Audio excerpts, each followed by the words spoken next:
by 2023, I had come up with a pretty strong framework of what was going on in my mind. And I felt that I had actually found my way to Freud. I had found my way to Freud and Jung's descriptions of what they at the time believed was the subconscious, the id and the ego.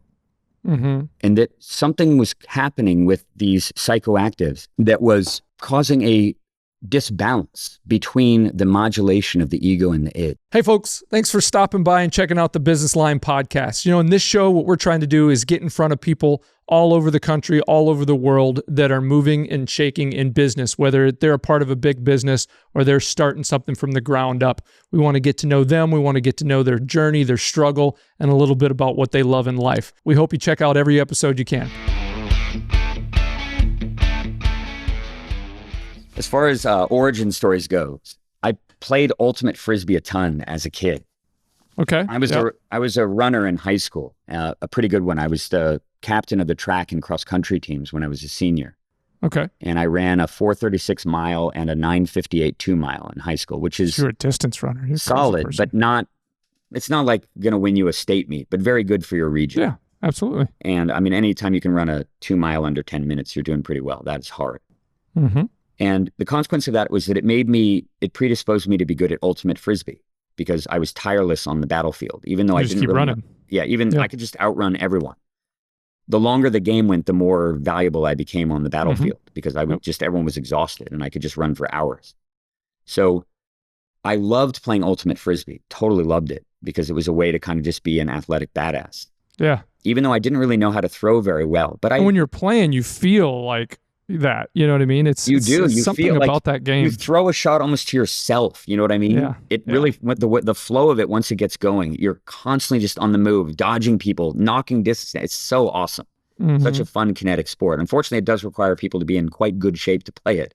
Oh yeah. Unlike disc golf, which you can play at all athletic levels. It's one of the reasons why it's so much more, it's like, the pickleball of disc sports in a way. Right. Well, yeah, for sure. Anyone can play it. And you see like communities everywhere, parks put in courses, they just pop up, and if you can get in and get access and play without obstacles, Yeah, I mean, it grew out of Frisbee culture, which, began just guys in a park saying, hey, let's throw to that park bench over there, but you got to go around the tree. Yeah. That kind of, and then you have got disc sports. That's where it came from. In fact, one of the people in the documentary is a very good friend of mine. His name is John Kirkland. Okay. And John Kirkland, he has a nickname as the Frizz Whiz. He was a basically disc sports Olympian in the 1970s. He's all over that documentary. It's such a shame. When I go to public events with him, I was at one a couple of weeks, last Friday, a week ago, roughly, with a bunch of guys, including the world champion, the reigning disc golf world champion, Isaac Robinson, and his brother and some other pros. And John was there, and none of these guys had any idea who he was. Even though he's like the Steve Wozniak of disc sports. Right. And you're sitting there with your iPhone, like there's this annoying guy with a beard in front of me. By the way, I have a crazy story about Steve Wozniak if you want to hear it. Yeah, let's hear it. We'll get to that in a sec. Just remind me to come back to it. Okay. This poor guy, John Kirkland, poor in the context that nobody recognizes him, but he's such a humble, amazing guy. He doesn't seem to care. He's like, I don't care. Whatever. But he was a foundational player, and disc sports, Frisbee, back in the 1970s was so big that they used to have a disc sports Olympics in the Rose Bowl with 50,000 people in attendance. The videos of it are online. They exist. I'll have to check it out. It was before my time. It's crazy. There's a documentary called, I think it's called The Invisible Thread. I believe that's what it's called, The Invisible Thread. And it's about Frisbee in the 70s. It's a documentary about Frisbee sports. And Kirkland's all over the place in there. Yeah, it's described as, on IMDb, as the fascinating love story between men and flying plastic. Yeah, men and flying plastic. I have a thing that I say at the beginning of the documentary in one of the chapters, and I say, the thing about disc golf is that it's physics incarnate. You are so in tune with so many things in physics, your integration into physics when you play disc golf on so many levels, to say nothing for like the physics of your brain chemistry, right? The electrochemistry of your brain, whatever the fuck that is. Right. But the way that the biomechanics feel in the human body, how attuned you get to them, how you can feel the levers moving, the tendons flexing and unflexing and stuff to create this crazy elasticity and explosive acceleration that the real form creates. And then there's entirely the flight of the disc, a spinning disc with a different type of airfoil, with different headwinds and tailwinds, or left to right winds, different elevations, different angle of attack, different nose angle, different amounts of torque. There's so many different elements, and speed, of course, and rotations, and they all affect the flight of it. And the better you get at playing the sport, the more your brain understands all of those tiny little things, to the point where the best players in the world, guys who've been playing since they were children, I'd say the best person in the world at this is probably Simon Lizotte, who is, he is, I would say objectively, the biggest disc golf influencer. He has about 200,000 YouTube subscribers, and he's a force of nature, honestly. Yeah. A literal force of nature, because when he showed up in the ecosystem more than a decade ago, he could throw 80 miles an hour with a golf disc. And to put that into perspective for people in the audience who have never had their speeds radared, most people throw below 50. Yeah. Grown men throw below 50. And he could throw 80 miles an hour when he was a kid, when he was like a 14 or 15-year-old beanpole kid. Imagine what he can do when he's a big full-grown adult. The answer actually is he doesn't throw nearly as hard anymore, because he realized that the force production that he could get with his body was totally out of whack with what his little beanpole whippy kid body could tolerate. And it caused injuries. Even though he had perfect biomechanics. At a certain point, you have to just get big and strong. There's no way around that. I was attracted to disc golf when I was first introduced to it in 1998. And I went out and played my first rounds of the sport, and I was instantly hooked. And I noticed that because I was a good ultimate Frisbee player, that I could throw my discs farther than most people who played with me. But I had no idea what the hell I was doing. I had no idea how to move my body properly. I was kind of just awkwardly crabbing to the side and throwing the disc as hard as I could with my upper body. And I could throw the disc maybe 200 feet, 210. Okay. Even though I was athletic, I'm not super tall. I'm 5'9". Okay. My ape index is probably like 5'10", maybe 5'11". My arms aren't particularly long either. So I don't have a ton of leverage advantages that some people that are like just super tall and lanky, 6'3", 6'4". A lot of people talk about how, oh, I've got this buddy and my buddy's got the worst form ever, but man, can he bomb. And that's true. Because at a certain point, if you have big, long arms, you get the disc moving fast enough at the end of the lever that some biomechanical feedback starts to happen. But it's for like normal it's humans, like discus throwers. Totally. Typically, those tall, long, linkier guys can just exactly. I mean, you just longer levers, if you can control them, are always going to be better for throwing things. Of course, I couldn't progress, and I was basically capped for about 6 years. And during that time, I lived in Santa Barbara. Then I moved up to Northern California. I lived in Davis, California, where I finished up my bachelor's degree finally after like 10 years, because it had been waylaid by magic most of the time. And I played disc golf as much as I possibly could, but to really play on a course, I had to drive about 8 miles in each direction to this boiling hot city called Woodland and play on this really kind of dopey small course there that was kind of just a course designed almost for Frisbees rather than golf discs. Right. Okay. So it didn't really make me any better. And I played with the locals, and it was a long drive, and I played there as often as I could, but it wasn't frequently. And then when I moved to Santa Barbara in 2003, there was a course much closer that was way better, and I started playing more. And then in 2004, I had my religious moment. I saw 2 human beings walk on water right in front of me. I wrote about this in some of the notes that I did for the documentary. Imagine what it would be like to be a chemist in 1460. Although they weren't called chemists back then, they were probably just called alchemists. Alchemist, yeah. And you've got all these weird materials. You've got the pink dust and the white dust and the black dust and the green dust. And you've got them all out on your workbench. And you don't know anything about what atoms or molecules are. You have no idea what chemistry is, really. You don't understand anything about physics because it's too long ago. You just know that interesting things happen when you combine them. And so you're sitting there pouring dust into dust, trying to make cool things happen. What you're really trying to do is you're trying to make gold, of course. Yeah. Because at the heart of it, that's what alchemy was trying to achieve: 2 things: make gold, live forever. Yep. So far, it has failed on both fronts, I think. But an alchemist back then would be pouring this shit out, and all of a sudden, wait a minute, you poured like the red dust and the white dust together, and a huge puff of pink smoke happened. And you were like, in astonishment, you jumped up from the table and you knocked your fucking tray off, and it falls on the ground and everything mixes up. Yeah. But you made something amazing happen. You made something, yep. But the problem is you have like the pink dust was actually made of like 3 other things, and the white dust was made of 3 other things. And you know it's possible, but you don't have any clue how you did it. There's no recipe yet. I saw the pink dust in 2004 exhibited in the form of these 2 players who had driven up from the San Diego area up to Santa Barbara. Their names are Steve Rico and Bobby Music, not spelled with a K. Yeah. And I knew that I could throw like 230 feet, 240 maybe. And these guys could throw more than double that distance right in front of me. And when they threw, it was like the disc was like going into orbit. It would hiss through the air and look like it was, honestly, they talk about an invisible string. That's what they're talking about.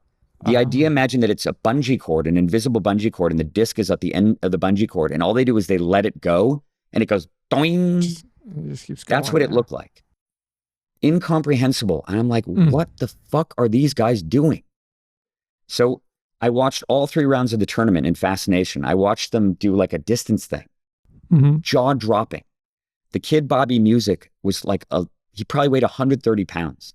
And he could throw the disc across the entire field that I could only throw half of it. Yeah.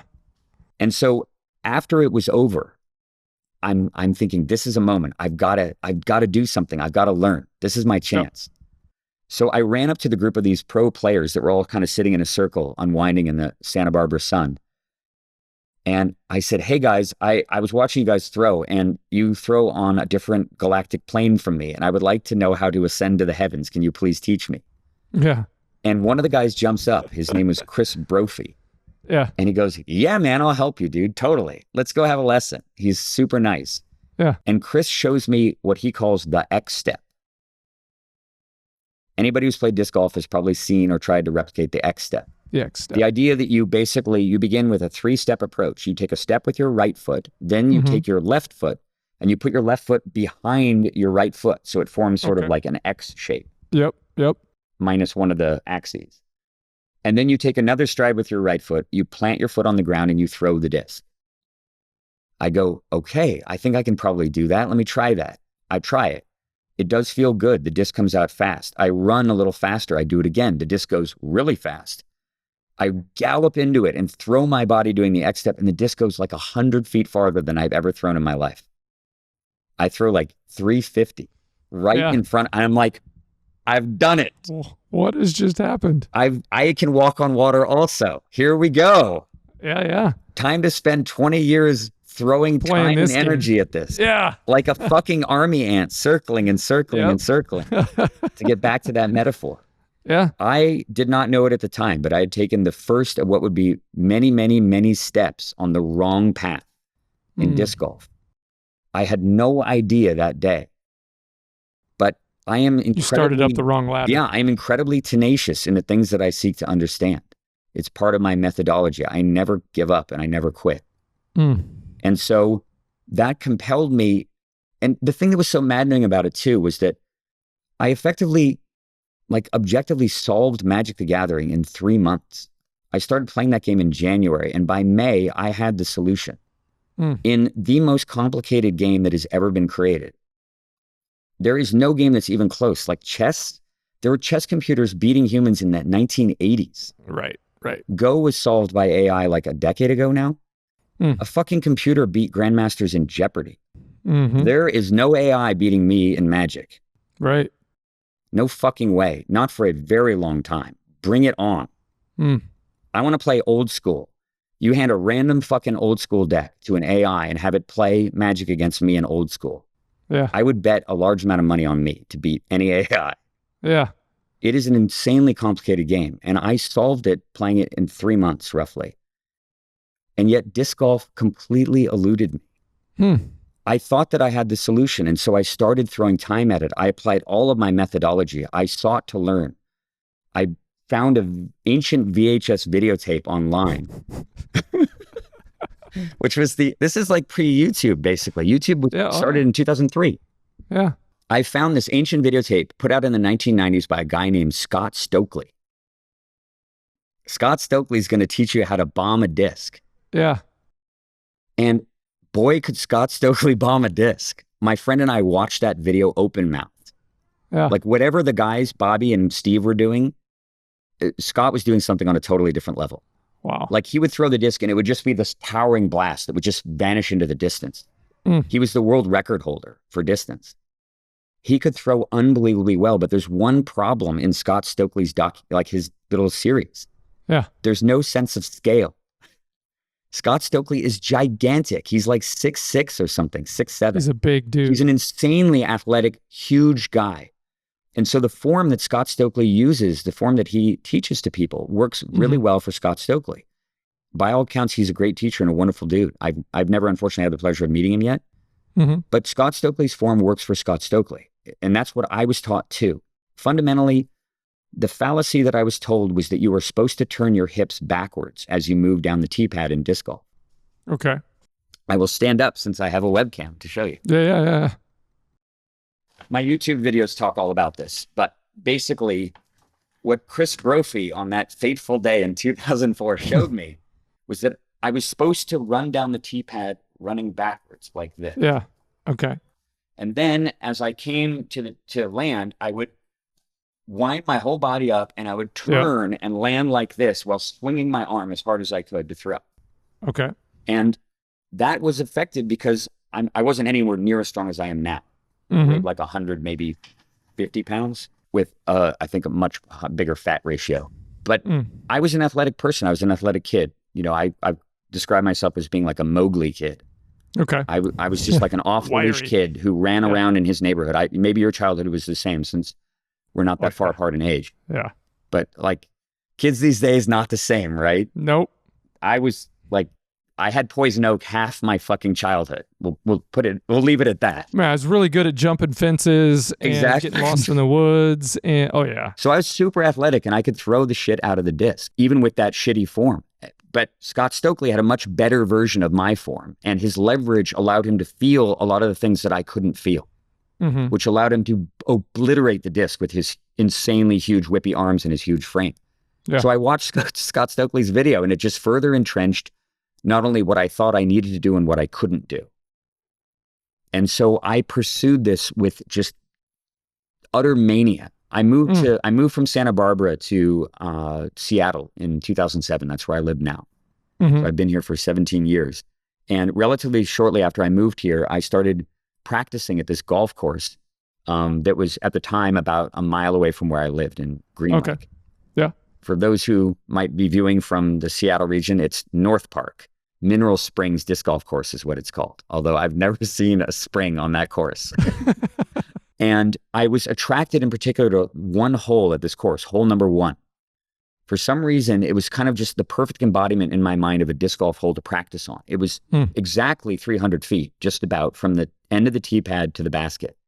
Although when I first started throwing there, the basket was about 50 feet closer, and then they moved it back relatively quickly, which disappointed me because I couldn't reach it anymore.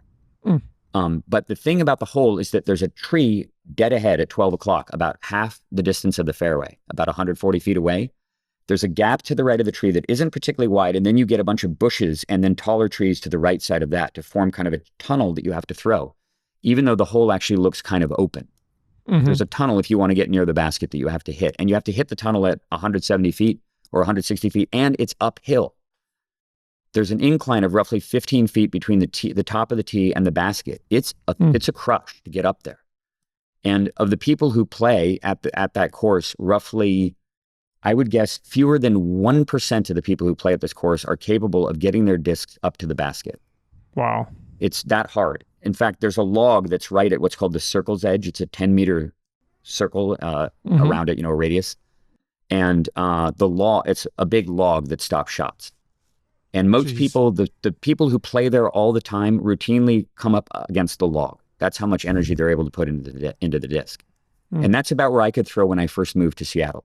But I was fucking tenacious and I kept just grinding. And I threw and I threw and I threw. And eventually I got my power level up to the point where I could reach the basket with a disc in one shot, which is equivalent to throwing about 350 feet out in the open field in terms of the shaping, because you have to go up. Yeah. Maybe it's 360. If you're going uphill. On flat. So I could get my disc up there. And by 2010, something amazing happened. I aced the hole for the first time. I got a fucking hole-in-one on it. Everything connected perfectly. I was having a great day, probably like extra strong. I hadn't run for a few days or something. Yeah. And I got an ace. I couldn't believe it. It was like I wrote it down on the disc and stuff. I aced hole 1 finally after 3 years. And then I noticed that from that point onward, I never got better. Yeah. I had improved relatively steadily up to that first ace, and then I just capped out. I could not throw farther. And I would go there all the time. When the weather was good, I'd be there like 5-6 times a week. I'm talking like it's 2:00 p.m. and I'm looking at that timer thinking, am I going out to North Park today? I'm beyond addicted to going there. Wow. It's like pure ecstasy to go there, honestly. And I would throw shot after shot after shot, and my knee would throb with agony. It would like ache half the year from doing this. I couldn't put pressure on and stuff. I was just insanely obsessed with trying to understand this.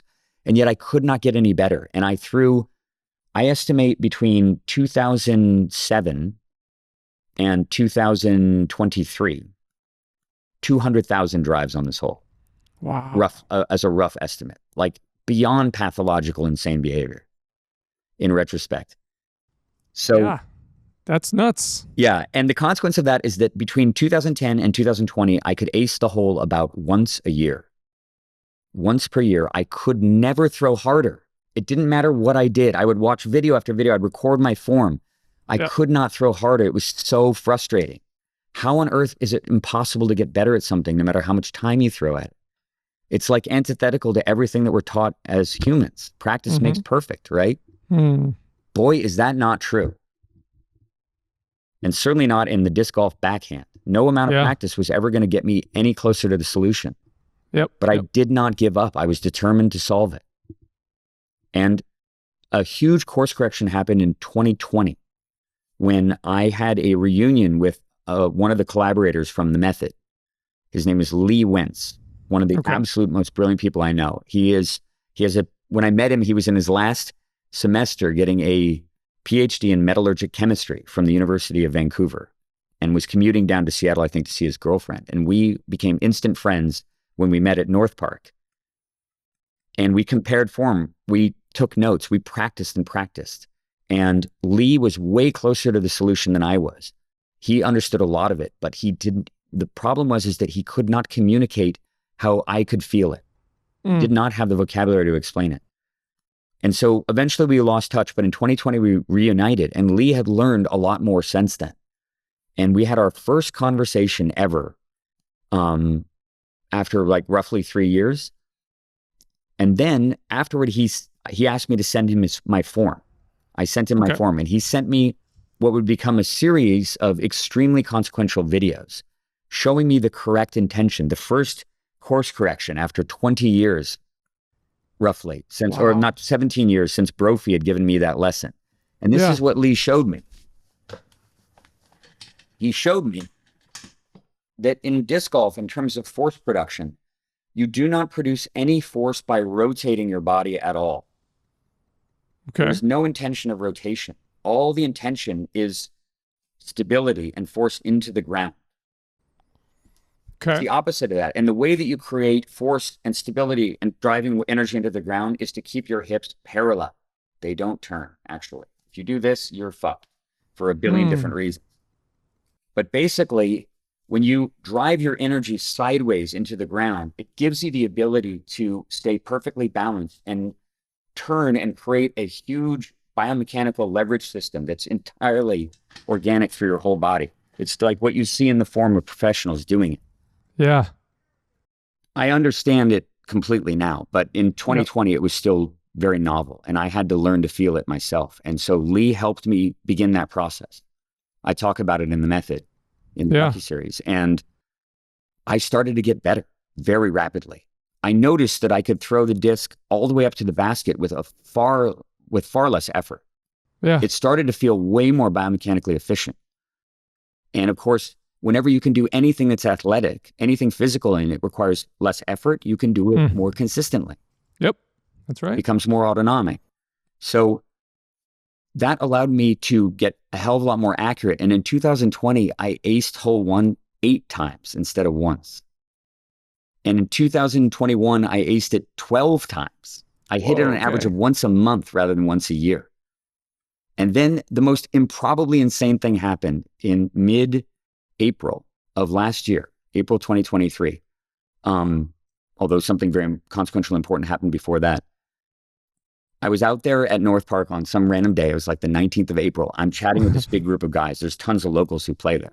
Yeah. And we've had this very interesting relationship that's explored a little bit in the docuseries, but was not given like a completely fair treatment because it seemed a little too derogatory when we initially scripted. Anyway, I'm in front of these guys and I'm talking about biomechanical leverage and about using one leg and stuff. I'm evangelizing stuff that's in the method. And they're all like, oh, there goes Hole One Brian just talking about this shit again. Can you please just finish and get out of the way? Probably. And I'm like, here it is, guys. And I plant and I throw this beautiful sweeping hyzer flip that rides up, turns to the right, dead into the heart of the chains. Ace number 39, by the way. Not keeping track or anything, but ace 39. The crowd whoops and hollers. They're like, holy shit. Hole 1B got an ace. That's what they call me. Hole 1B. Yeah. And I'm like, fuck yeah. But at this point, I'm so jaded. So I pick up another disc that's basically an identical copy of the one I just threw, a cherry red Shrike. And I brace up and throw. And it is a literal carbon copy of the shot before it. And it goes into exactly the same spot in the chains and falls right on top of the other disc. They were like overlaid on top of each other, like a glitch in the Matrix moment. Consecutive aces. Arrow on arrow, yeah. Beyond insane. Yeah. The idea that I could have produced like consistency to throw consecutive aces on a hole that I used to be able to ace once a year, beyond comprehension. Yep. That's crazy. So between that moment and 2020 was this whole recalibrative process of learning how to actually sequence and balance and stuff. And it began with just practicing standstills pathologically over and over and over again.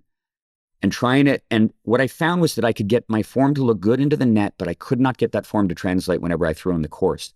Things were still something was still overriding my intentions in my brain and sabotaging me. Yeah. Even though I knew that it was like the same thing, it was so maddening. I knew exactly what I needed to do. And yet the moment I gripped the disc, the moment I started to walk down a tee pad, I found myself doing my old form again. I could not stop doing it. Yeah. All the way through 2022, that whole thing that's talked about in the docuseries where I decided I had to get super strong because I had met this guy. He's the third partner and his name is Sebastian Beamy. And when I met Sebastian, he had just finished his graduate studies at University of Michigan, I think. Okay. Where he competed as a very high level All-American heptathlete and decathlete. And anyone who's familiar with those or not, it's like a 10 sports event that you do outdoors or 8 sports event indoors, where you have to be a super rounded athlete. You know, you got to be able to sprint 100 meters and run a solid 1,500 meters. You got to be able to jump, Remember Dan and Dave back in the 90s in the Olympics? Exactly. You remember that? Oh, yeah. Yeah, you got to be able to throw a javelin and a discus and be able to pole vault too. You've got to be an incredibly amazing fully rounded athlete. And crazy, Sebastian was a great decathlete, great heptathlete, an All-American. And when he started playing disc golf, he figured out how to throw 500 feet in 2 weeks just by looking at form online and copying it. Wow. And by the time I met Sebastian, he could throw 80 miles an hour. He was like completely, utterly mind-bogglingly insane how fast he could throw. And yet when I looked at our form, he and I became very close friends immediately. He actually lived with me for months while he was sort of getting his bearings in Seattle because I met him 2 days after he moved into the city. Yeah. Yeah, it's so crazy. 2 days after probably the hardest throwing amateur disc golf player in the world, literally, moves into a new city. He runs into the one guy in the whole city who carries a pocket radar with him and is utterly obsessed with understanding backhand biomechanics. He's like, you could not script it. That's a bit of providence there. Yeah, totally. And I looked at Sebastian's mechanics next to mine. And when I looked at them frame by frame, they looked so similar. Everything looked like it was kind of in the right spot. Everything that I was focused on, I'm like, my arm is in the right spot. That's like, why is he throwing? Well, how on earth can this guy throw like 300 feet farther than me? It doesn't make any sense. You came to strength. He had the technique. Now you needed some strength. Right, exactly. I figured I got the technique down. I double aced and stuff. Although this was actually in 2020. I hadn't double aced. I was still learning the form back then. Magic. So when I looked at Sebastian's form side by side with mine, there was almost no difference that I could discern with my eyes back then. Certainly the disc golf aficionados, the guys who really understood the biomechanics, would have been able to point out a shitload of flaws, but I couldn't see them. other than that, like a couple things looked a little wonky, a little out of place, but you don't know what's consequential. What I did know, though, is that Sebastian could deadlift 500 pounds. He told me he could deadlift 500 pounds, and I knew I could do about 200 because I had practiced doing 200 once in Chris's garage on a previous visit to New Zealand, and I regretted it because I like got it up and I went, I might have hurt something. I probably shouldn't have done that. Yeah. Anyone who's lifted like 4 fully loaded suitcases off the ground knows how much 200 pounds is. It's a lot. And Sebastian could do 10 suitcases. Give me a break. So I figured that explains it. He's just way stronger than me. I got to like just get strong to see if this changes anything. So I went to the gym. I hired a personal trainer in town, a guy named Tristan, who is just, I could not ask for a better trainer, honestly, just a dear friend. And Tristan and I worked together steadily from completely rebuilding me physically, because by the time I started working with him when I was 45, I had been decaying a lot. I was like achy and sore all the time. You know, the disc golf was really hurting my body. I had lost the will to do distance running, and I was barely running at all. And just all I had the energy to do was push-ups. So I felt my body actively degrading, and I said, I have to intercede. I've got to do something. So I go and I hire Tristan, and we start work on fixing my body. First, like building mobility. My left shoulder was like stuck here and stuff. It hurt till I couldn't even do squats the first time I went to the gym because I couldn't move my shoulder. Yeah, it was like impinged permanently. It was horrible. Not frozen shoulder, but like on its way. We started doing deadlift, and I started deadlifting 200 pounds roughly. That was my max, although we worked out at lower weights. But I went on this crazy growth trajectory with deadlift where my bench press and squat improved, but much slower. Deadlift was just linear, 5 extra pounds per week, week after week after week. Keep building. And and by the end of 2020, I did 340 pounds. I did a 340 pound deadlift, which just blew my mind. How on earth? You're almost double. Yeah, it was a struggle, but I was able to do it. And I broke 400 a little bit later in 2021, like midway through 2021. And at the end of 2022, when I was certainly at my heaviest, I think I weighed about 180 pounds. And my deadlift strongest, I did 465. Okay. I mean, it's like a Matterhorn. It's so absurd. That's like the weight of a big ass refrigerator. Yeah. Yep. Like you're pulling it off the ground. Seriously, like lifting the whole goddamn thing. It's insane to even consider. And doing it without causing any injury of any kind, because it honestly, I explained this to my dad, and it should be explained to any dads out there, boomers particular, who think that it's bad for your body to lift heavy weights. You literally cannot lift the weight off the ground unless you're doing it correctly. Your brain will not let you. Right. That's right. That's absolutely no more than you can put your head in underwater and go and take a big gulp of water. You cannot do it. Obviously, you don't want to test it either, but apparently you can. I'll take someone else's word for that. So I deadlift 465. I'm the strongest I've ever been in my life. I also benched 210 right around then, although not when I did a 1,000-pound challenge. And I squatted 295. Okay. For the fitness pedants out there. And I think my 1,000-pound total was 960, which seemed pretty damn good at, I was 48 at the time. I was going to say, you came a long way. And short period just of time. Unbelievably stronger than when I set out. And now it was time to test the data. Like, let's get data. How much did this make me better at throwing? You've been building this up. Let's hear it. It's a long story. And I imagine people out there in the audience are thinking, okay, it's like 2.5 times force production, just about. Yeah. In everything. And I'd like way better mobility, everything just massively better, and way more just ballast in general to brace against the disc also. And I'm sure people are thinking it's got to be at least 10 miles an hour, because I could throw right around 60 back then. That was my top speed, realistically, 59 to 60, no matter what I did. Yeah. And Sebastian he threw as fast as 83, but his like realistic top speeds without hitting the disc absolutely pure were right around 80. People would assume 10 miles per hour. Okay. That would be, I think, a realistic guess. Go from 60 to 70. It's not going to be Sebastian, right? He's got leverage advantages. He's younger than me, 6'1". Yep. But at least 10 miles per hour, at least you'd be earning that. And a conservative person who's crazy might say 5. And when I went out and tested, the answer was 0. I threw exactly the same speed. It was the same as when I started. Can you imagine? What the fuck? Yeah. How much does that go against every athletic intuition a person can understand? To get that strong and fit, and you don't go 1 mile per hour faster. Could it be that I've been looking at this all wrong the whole time? You thought you had the right lever to pull and missing something. Yes. So it caused me to have this mea culpa, and I almost for the first time in my life gave up. Oh. I'm like, I'm never going to get faster than this, and I just have to accept it. And I'm going to just learn the other parts of the game finally and actually play disc golf instead of just throwing 100,000 drives on hole one. Yeah. But there's a part in this that I'm more than happy to share. I was in the process of going through a gigantic mental recalibration in my mind as a consequence of 3 psychoactives that I had been delving in starting in the middle of 2020.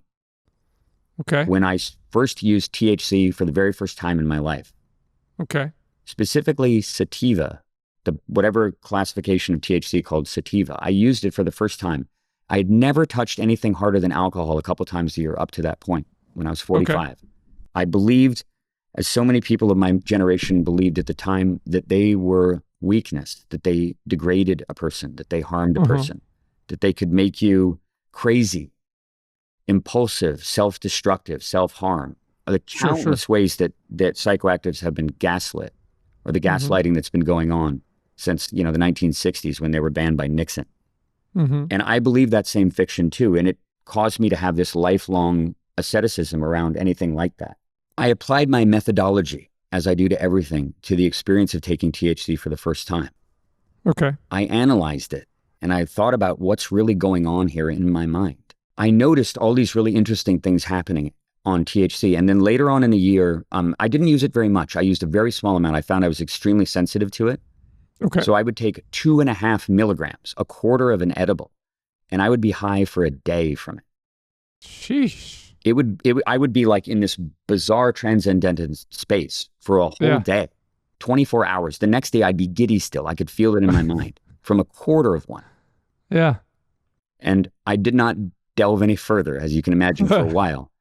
But later on in the year... So what got you to even start? Oh, that's a great question. Right. That's a big thing to overcome, all that background, and be like, okay, I'm just going to do this now. Heck with it. Yeah, well, for years and years and years, when people would ask me about that, they're like, dude, why don't you smoke out? Because I went to UC Santa Cruz. Like, everybody on my floor was high 24/7. They were all high. Everyone was high. And I walked amongst them going like, God, these guys, they're so boring to talk to. I wish they'd stop being high all the time so we could have real conversations. Because the rest of you are like, yeah, dude, whatever, man. It's like, why are we even doing this? You're in college. What the fuck are you doing? Right. So I spent all of my time in the cafeteria reading Kurt Vonnegut and laughing to myself like a maniac in the corner, rather than really intermingling with my brethren because they were all high all the time. Right. Yeah. And I was offered it 1,000,000 times. And every time I refused politely. And I always said, I didn't judge anyone. I mean, I'm invested in multiple cannabis companies south of here. And I was invested in them before I ever tried THC. Wow. Because I believed in the fundamental principle of it completely. Honestly, bodily autonomy in that way. And also the fact that marijuana prohibitions, as so many people know, are wrought of racism and bigotry and superstition and trying to classify, associate a drug with a bunch of undesirables in society. If you look at all the anti-cannabis propaganda that was around in the 20s and 30s and stuff, it's sickening. That's why it got banned. And anyway, I told these people the same thing every time. I said, I don't feel like I need it. I feel like I like my mind exactly the way that it is. It's a good mind. Okay. That's fair. Yeah. It serves me very well. I believed that at the time. And I don't need that, and I kind of associate it with weakness. But if there was a giant meteor event coming, like the comet's on its way, don't look up, isn't about climate change, it's about an actual comet. And that scenario is playing out. I will fucking go down the list from A to Z. Yeah. I'm just going to, what's at A? Yeah. Here we go. There's got to be like 18 things at A. Right. We'll start with those and then we're going to continue. I will run the gamut of things, but it would take something like that to get me off my perch. Yeah. And that's really what it was. Honestly, it was like a perch of pompous arrogance, I think, in retrospect. Sure. Seriously, and ignorant. And sometimes it's like you described, there's an inherent fear when something's built up in a certain way. And And then there's the other part of you saying, well, I don't feel like I need it. I feel like I'm right where I'm at. You're being very fair to me, but I had a real degree of kind of pompous arrogance about it. Smugness, almost. Kind of like a too good for it kind of deal. Absolutely. Like, sure. Oh yeah, people need that shit to, make their minds work. My mind's already too much. Right. I don't need that shit. Boy, was I wrong. And I eventually made a bet with my then partner, my romantic partner at the time. She and I were in the kitchen talking about this subject, actually. And it was, I want to say March maybe, or April of 2020. Okay. And we were talking about the pandemic and about the fact that it seemed like this might actually be the real deal. I'd been through like SARS-1 and the Ebola outbreak. And like so many people, I initially dismissed it. I'm like, yeah, this is just more fucking bullshit hysteria. It's going to be fine in a couple of weeks. But, 2 months in, it looked really actually serious. I knew people that had died from it locally. Like it was a serious deal. Poor Nick Cardero had his like leg chopped off by then or something. And he was sitting in a coma. And we were talking about the number of cases. And it seemed to me like maybe the giant meteor event was actually unfolding right in front of me. And perhaps it might be time to come off the perch, but only if it was truly severe. So I said to her in the kitchen, okay, I'll make you a bet. There's 25,000 cases right now. They seem to be on the decline, and a bunch of them are on this cruise ship or whatever. Yeah. So tell you what, if global cases get to 500,000, imagine that, I will use THC with you. So a couple days later, here you are. Later, yeah, exactly. It's like 1 million. And I had no choice, right? So that's what caused me to break my asceticism. A little, giant comet, giant meteor event. Yeah. So I segued from using THC to trying psilocybin in late 2020 for the first time. Mushrooms. And they were mushrooms that I got from, I think my partner got them from just a friend locally. Or I think she bought them actually from somebody up in the hills somewhere in the Cascades. Okay. And the first time I used them, they did nothing because the dose was too small and it kind of got wound up in the THC. But the second time I actually used a fair amount, 3 grams of them, I think, which is quite a bit for a first dose, although they were spread out across a whole evening, like take a gram. And the sort of catalyst for this was that we were watching the documentary called Fantastic Fungi. Have you seen that? Okay. I haven't. No, I've heard of it. It's so good. So amazing. It's really a story about a guy named Paul Stamets. Paul Stamets is kind of like the Johnny Appleseed of psychedelic mushrooms. You know how Timothy Leary went around in the 1950s being an evangelist for LSD? And he took it to all these communities and stuff, particularly into colleges and stuff. And it might have played a huge role in the civil rights era.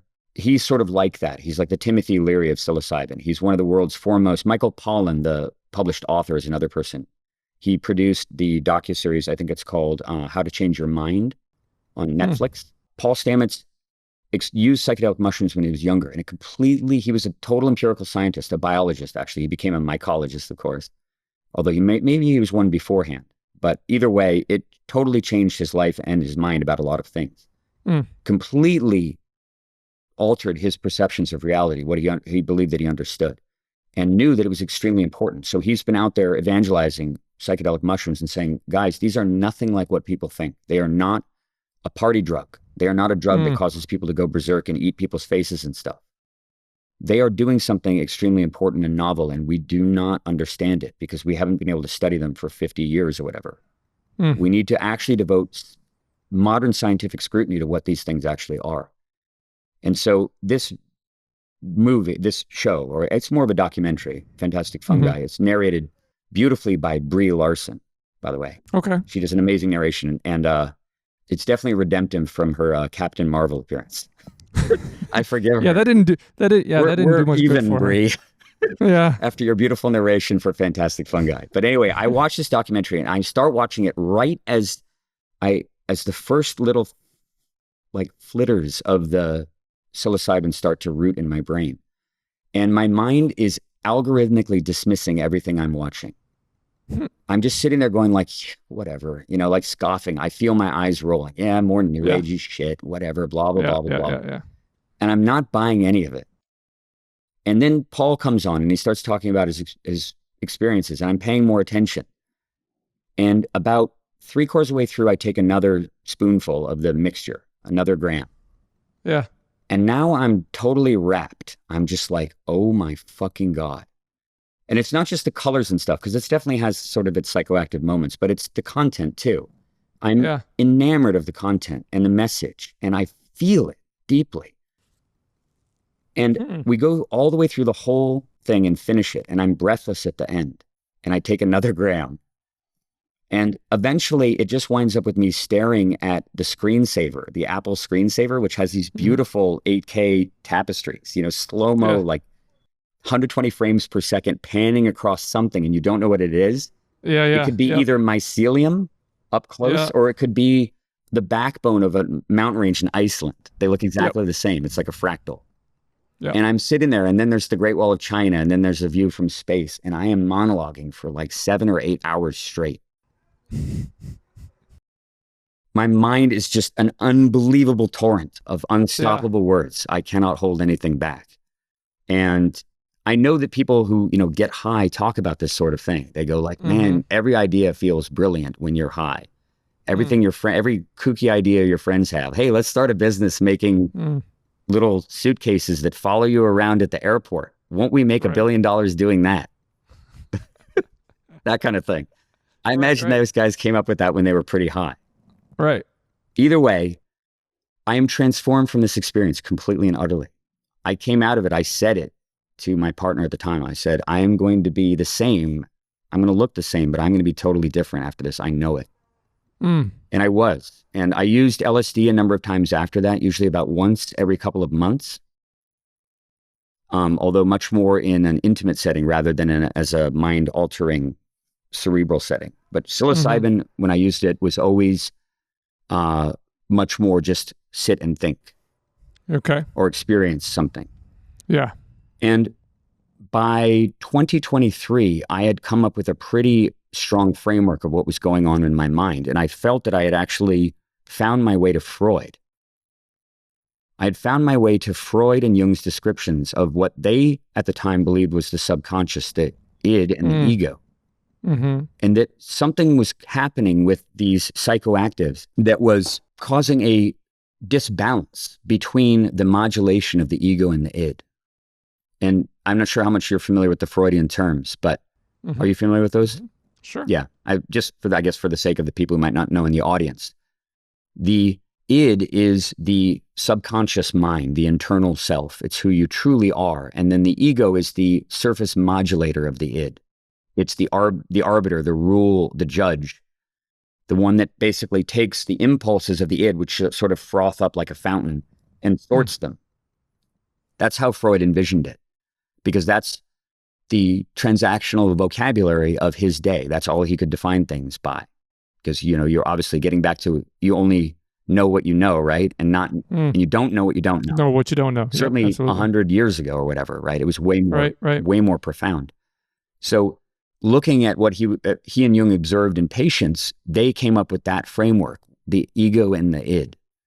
But what they did not understand was that they were actually describing something that exists in the real world, all around us. We're using it right now. They were talking about computational neurology. And I didn't recognize it at the time either. I lacked the vocabulary. So I was using ego and id.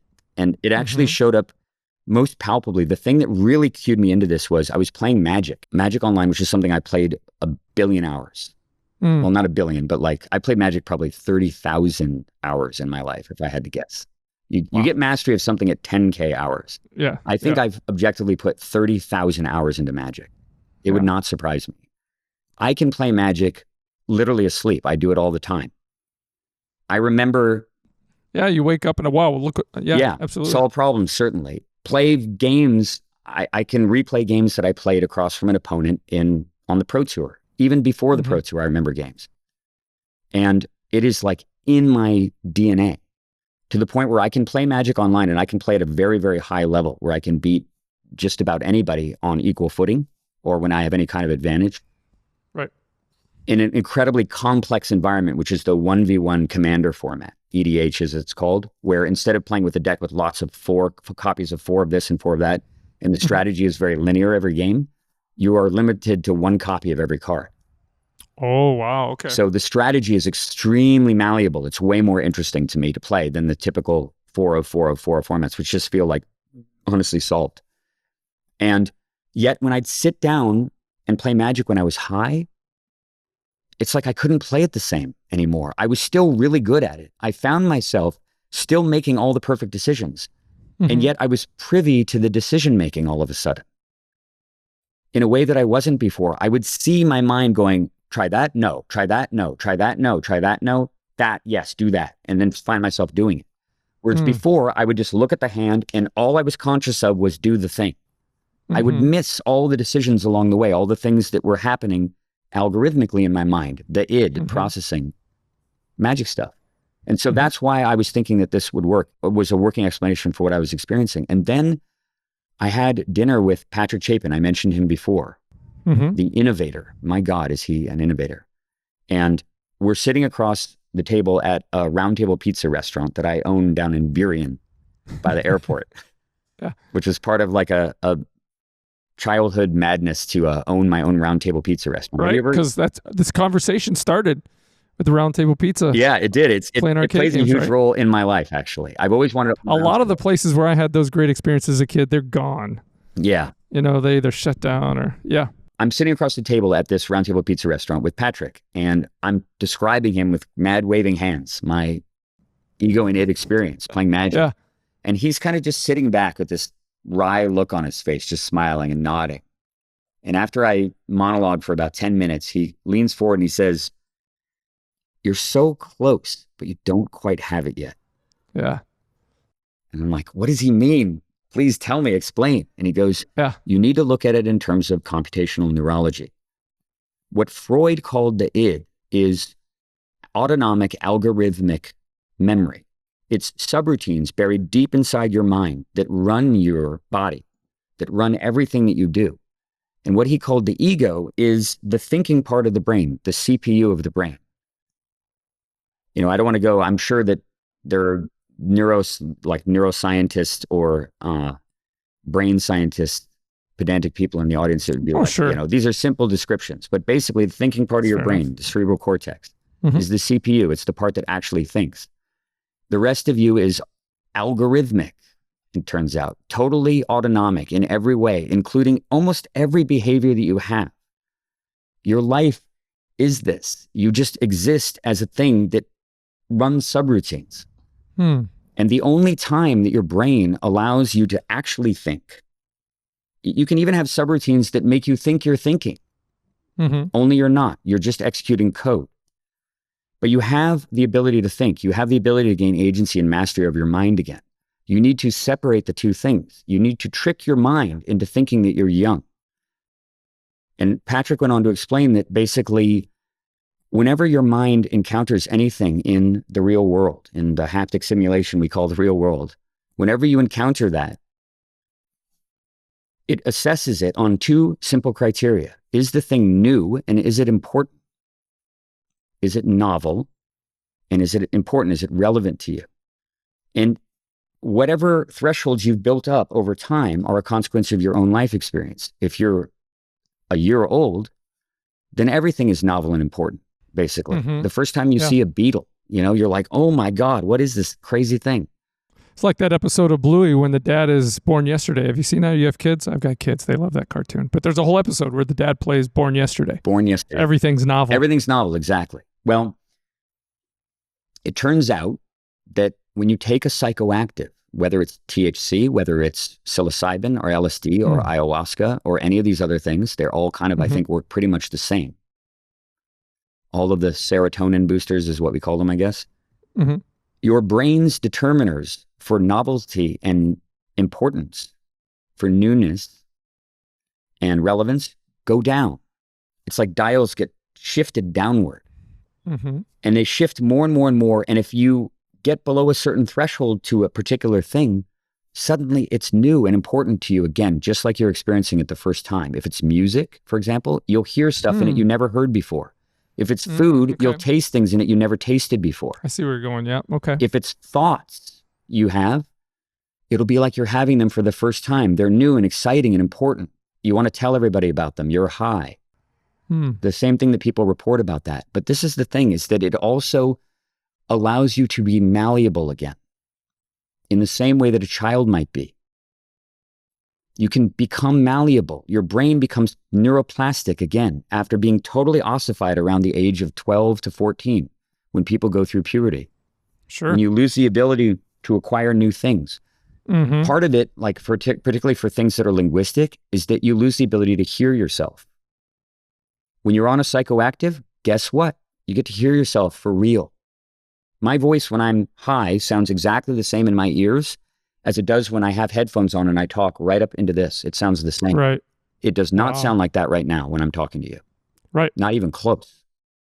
It's like hearing yourself on a recording. It does not sound like you're used to hearing when you're just so talking. imagine if you're a singer and you want to learn how to sing better. You want to really be able to hear yourself. Well, there's a few ways to do it. You put on headphones, or you go into like an echoey room, or you use a psychoactive and you can hear your voice beyond perfectly. And on top of that, your brain is malleable. You can feel the mistakes.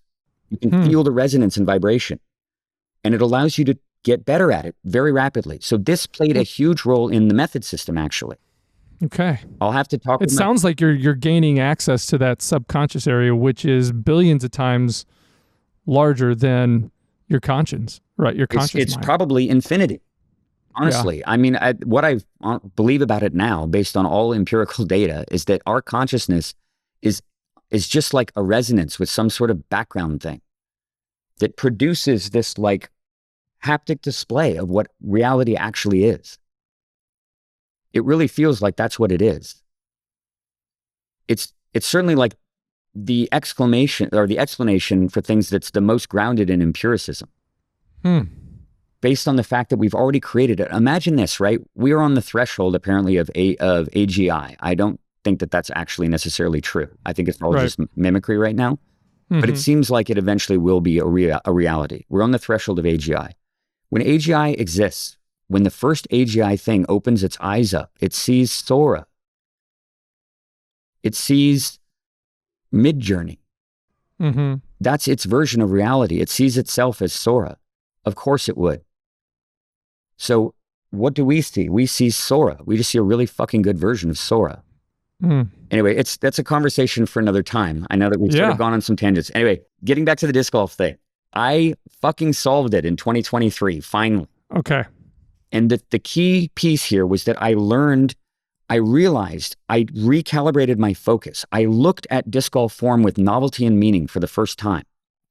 I focused specifically on something that I saw the good players doing that I wasn't doing. I said, what is the one thing what's the first thing Sebastian does that I don't do? Forget about all the other shit. What's the first thing? And I noticed that he was doing this very exaggerated twist with his back leg, and I was not doing it. And I went, well, what if I just do that? What if I just created some extra torque with your back leg? And I focus on shifting this whole side of my body into my right leg, which is what you see them doing. And I let my whole upper body be super loose. And I just focus on doing that alone. Yep. With all my weight down on my right leg and none on my back leg. What if I just do that? And I just add my swing to that. And I filmed it and it was perfect. And I went, holy shit, that's it. That tiny little innocuous thing, which it was totally invisible to me for all those years. So simple. And the reason why it actually is so consequential, and I talk about it in the docuseries, is that fundamentally when you're trying to reprogram anything or learn anything, what are you doing? You're writing subroutines in your mind. You're coding them through repetition. Eventually they become autonomic. But here's the catch. If you're trying to learn to throw with proper sequence in disc golf and you're sequencing, beginning with anything in the upper body, that is the left side of your motor control center, which sits in the back of your head. Like you have two hemispheres, right? The left and the right part of the brain. And the left side of the brain controls the right arm and vice versa. Your left brain runs the right side of your body. It is in control autonomically in everything. So if you start trying to do shit like throw a disc with the dominant part of your brain when you're an adult, it's ossified. You cannot make it better. You will never progress because you're just going to try to add to dominant side intention, which fucks the whole sequence up. If we begin with an intention on the left side It's a different part of the brain. It's a brand new clean slate to write a new algorithm. And so you begin with that intention, focusing on that left-sided twist. It creates a motion that begins in the other side of your brain. Now you can start to wire a brand new thing, which eventually becomes the brace, which eventually becomes the swing, which eventually becomes balance momentum, and off you go. So you saw improvement right away. Beyond insane. Yeah. Like, awesome. Yeah, my force production. You got the speed you were looking for. Yeah, it's off the charts now. Like I produce so much kinetic energy, and I actually just figured out kind of a final piece with my upper body that I need to iron out. I won't go into detail about that. That's method 2.0 stuff. Method 2.0, coming soon to a free docuseries near you. The site, www.learndiscgolf.com. Learn disc golf. I'm going to tell my executive assistant Jamie about this right away. Thank you. It's a transformational system. It is possible that your avid friends kind of know how to throw. Some people figure it out, but it is very rare. And almost nobody in the universe, except for Sebastian and a few other people, are capable of throwing real power, the real elite speeds, unless they learned the sport when they were children. Because you need that neuroplasticity to do it. Adults can do it too. That's what the method teaches. It's sick. Awesome. The success with it is just off the charts. The method. Yeah. That method, man. Brian, if I had 2 more hours, I would spend it willingly, because I have a feeling there's so much we didn't even get to. Oh, it's just scratching the barest of surfaces, Brian. But thank you for your patience and for letting me just sort of riff. No, this is amazing. I learned a ton. And I wish I did have more time. I wish Matt had more time too. So we're going to definitely keep in touch here, and we're going to do this again. I just want to give one quick shout out that I promised. I wanted to thank Wayne Chang, my dear friend. Thank you so much. From the old school StarCraft days, amazing poker player, huge pillar of that community. Actually, has run podcasts and done so much for the giant broad poker community. Wayne is such a cool dude, and I haven't got a chance to connect up with him since after. You know, he's been involved in, you know, watching some of the stuff we've been doing since the episode with him. He comments. I'll tell you what, he's a maven. I don't even know if he knows it, but a lot of the folks that I've got to meet over the last month or so is because of him. Yeah, there you go. Exactly. Yeah, no, it's totally deserved. And in fact, Wayne is the creator. There's I want to tell this story real quick. There's an incredibly popular Magic format that people play all over the world, and it's all over the place on Magic Online. It's called Cube Draft, C-U-B-E. Okay. Wayne created that. Cube Draft. Wayne and his friends created Cube Draft. They actually had a box that was a cube that held all the cards. That's why it's called the Cube. And I doubt anybody knows that story, but Wayne and his buddies came up with Cube Draft. It is the best way to draft by far. It blows booster pack drafting out of the water. It's so much better. And those guys created it. It's like the EDH, the commander format of draft.